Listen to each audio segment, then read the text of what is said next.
Nyaris kita tidak temukan manusia yang sempurna kecuali nabi dan rasul yang punya sifat ma'sum, dijaga oleh Allah Subhanahu wa taala. Siapa yang dari baligh sampai sekarang Jumatan yang tidak pernah salah pandangannya, tidak pernah keliru bicaranya, tidak pernah salah mendengarnya? Mustahil. Seustad-ustadnya, kiai sekiai-kiainya pasti pernah salah. Jadi kalau Anda ingin mencari kesalahan seorang ustadz, ya pasti ditemukan sepanjang dia manusia. Kiai demikian, Habib demikian, sepanjang manusia, sepanjang bukan nabi dan rasul. Siapapun, mau pejabat, mau rakyat, mau birokrat, siapapun, pasti ada potensi untuk berbuat salah sepanjang kita masih hidup dan sepanjang setannya juga menunaikan tugasnya untuk menggoda manusia. Nah, Allah yang punya sifat Rahman dan Rahim sebagai penutup bagian dari khutbah ini menginginkan dalam situasi itu pun tetap melindungi kita, tetap menjaga kita. Karena Allah pun mendeklarasikan, engkau bisa menggoda, tapi aku pun membentengi hambaku dari godaanmu itu. Maka kesempatan diberikan oleh Allah supaya kita menyadari kekeliruan itu, mengoreksinya, dan kembali kepada jalan kemuliaan. Tidak ada manusia yang tidak salah selain Nabi dan Rasul. Tapi diberi kesempatan oleh Allah dari kesalahan itu kembali menjadi soleh. Saudara, bila kita mengoreksi yang salah menjadi soleh, tidak baik menjadi baik, maka kebaikan yang dihasilkan dari sifat korektif dari yang tidak baik itu disebut birrun namanya. Birrun. Bila itu melekat pada diri kita, kembali jadi baik, birrunnya nempel dalam diri kita, jadi baik lagi, maka berubah menjadi mabrurun. Maka dilatihlah setidaknya dalam ritual setahun sekali. Belajar, kontemplasi, apa selamanya saya akan jadi seperti yang tidak baik ini. Kata-kata kotor, senang mencela orang, pikirannya nggak bagus, mendengar yang nggak baik. Sementara saya sadar saya pulang akan menghadap Allah. Nanti dikumpulkan di Padang Arafah. Maka dibawa ke miniatur kehidupan orang kumpul semua sama. Mau pejabat, mau rakyat, mau punya kedudukan, mau tidak, pakaiannya sama, ritualnya serupa. Deklarasi kesetaraan. Bahkan sebelum PBB deklarasi, sebelum ada terbentuk banyak negara, Islam sudah memperkenalkan kesetaraan. Tapi dalam kesetaraan itu ada renungan. Apakah akan begini selamanya? Sementara kita akan pulang kepada Allah. Apa enggak malu pulang dengan status sebagai pencuri, pulang dengan status sebagai koruptor, pulang dengan status sebagai pencela, pulang dengan status sebagai penyogok? Apa enggak malu diviralkan di alam akhirat nanti? Fulan koruptor, fulan penyogok, fulan pezina, fulan penipu, datanya dibuka semua, nggak bisa bohong dia. Apa nggak malu? Maka direnungi itu di Arafah itu.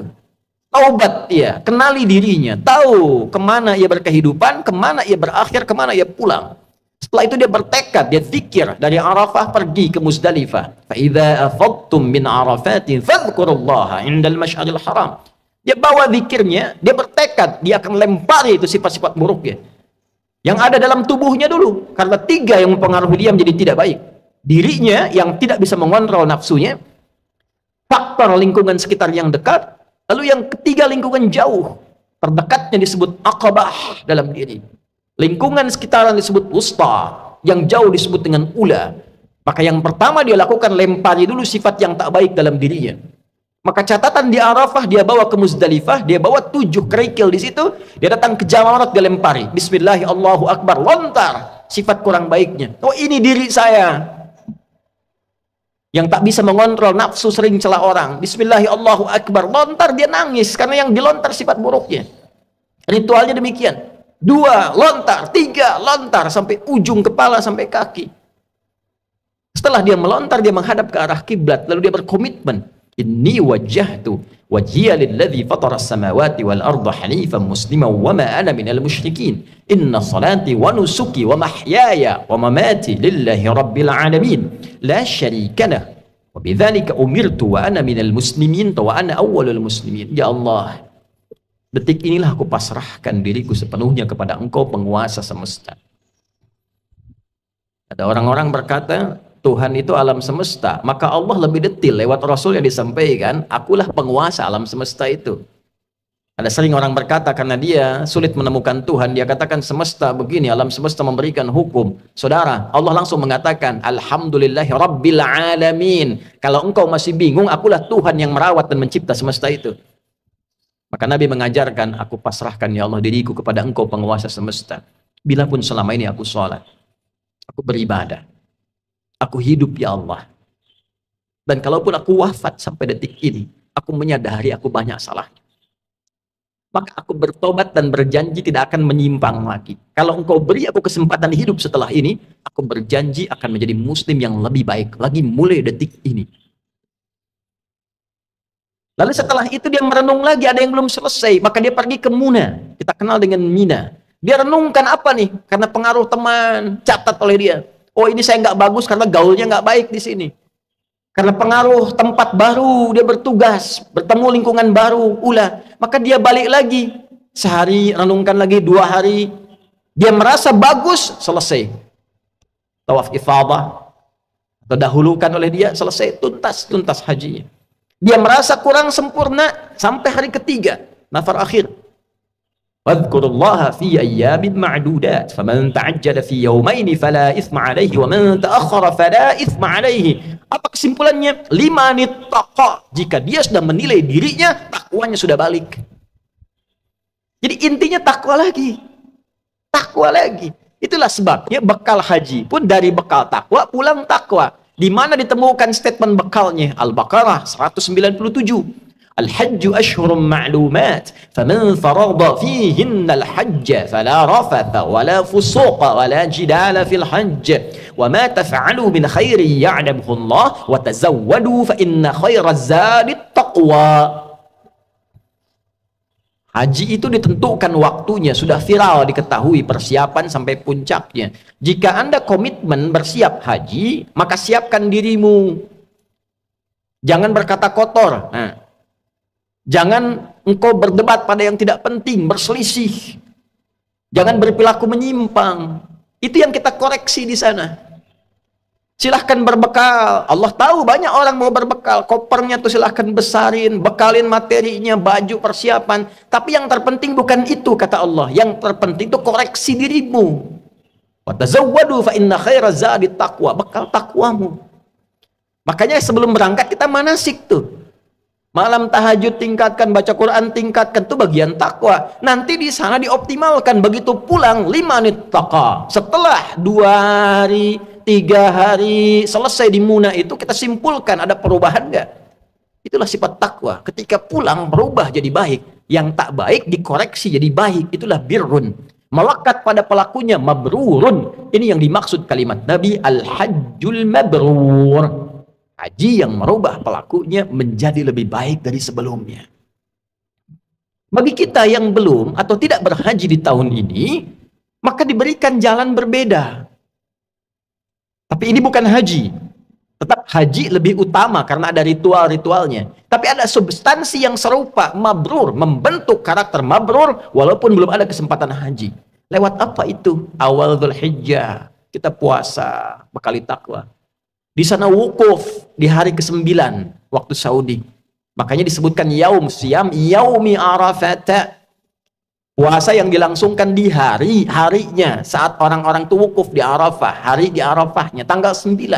9 waktu Saudi, 9 waktu kita. Di sana tanggal 9 wukuf, di sini kita tunaikan puasa. Sama persis puasanya, ya seperti halnya perilaku orang-orang yang sedang wukuf, dia merenung, dia koreksi. Jadi tidak seperti yang Ramadan sifatnya. Tidak seperti yang Ayyamul Bid sifatnya. Bukan cuma sekedar tahan lapar, haus, terbit fajar sampai maghrib. Semua puasa tidak begitu. Ada keistimewaannya. Khusus untuk Arafah, esensinya koreksi diri. Kenali kekurangan dan seterusnya. Malamnya takbir, saat di sana melontar jumrah esoknya tanggal 10, di sini kita menyembelih. Sifat hewani.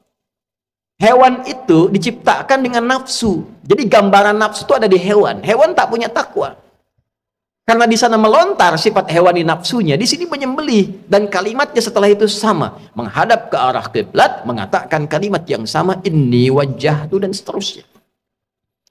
Inilah yang dimaksud Allah di Quran surah 22 ayat 37. Di sana takwa, di sini takwa. La yanalullaha luhumuha wala dima'uha walakin yanaluhut taqwa minkum.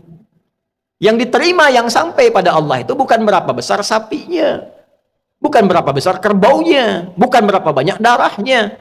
Yang diterima oleh Allah, kata Allah, takwanya. Ada perubahan nggak? Merasa lebih dekat nggak dengan Allah? Merasa meningkat gak ibadahnya? Meningkat, mendekat, lebih dekat lagi, itu korba. Semakin meningkat disebut kurban. Itulah sebabnya ibadahnya disebut kurban. Dari kata korba, bukan korban. Kurban.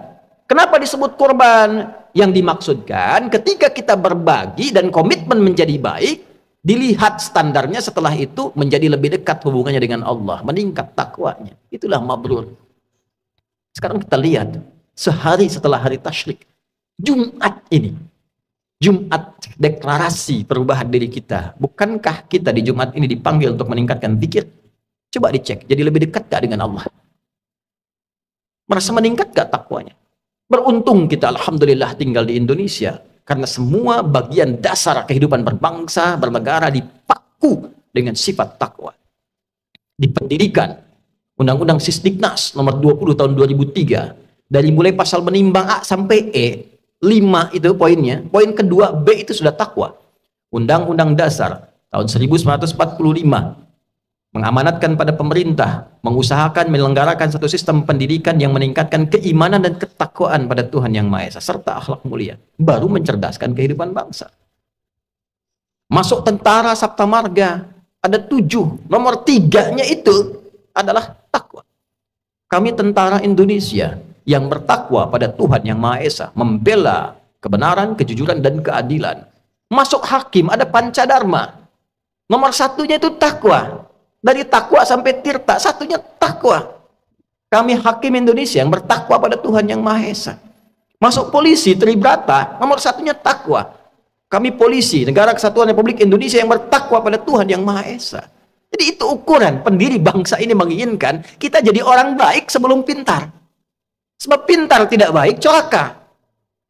Korupsi itu banyak dilakukan oleh yang pintar. Pengelabuannya oleh yang pintar. Cuma karena nggak ada takwanya sebagai amanat undang-undang, itu yang jadi problem. Nah, kalau kita mengklaim negara muslim terbesar, setiap Jumat pengingat pertama takwa, hadirin.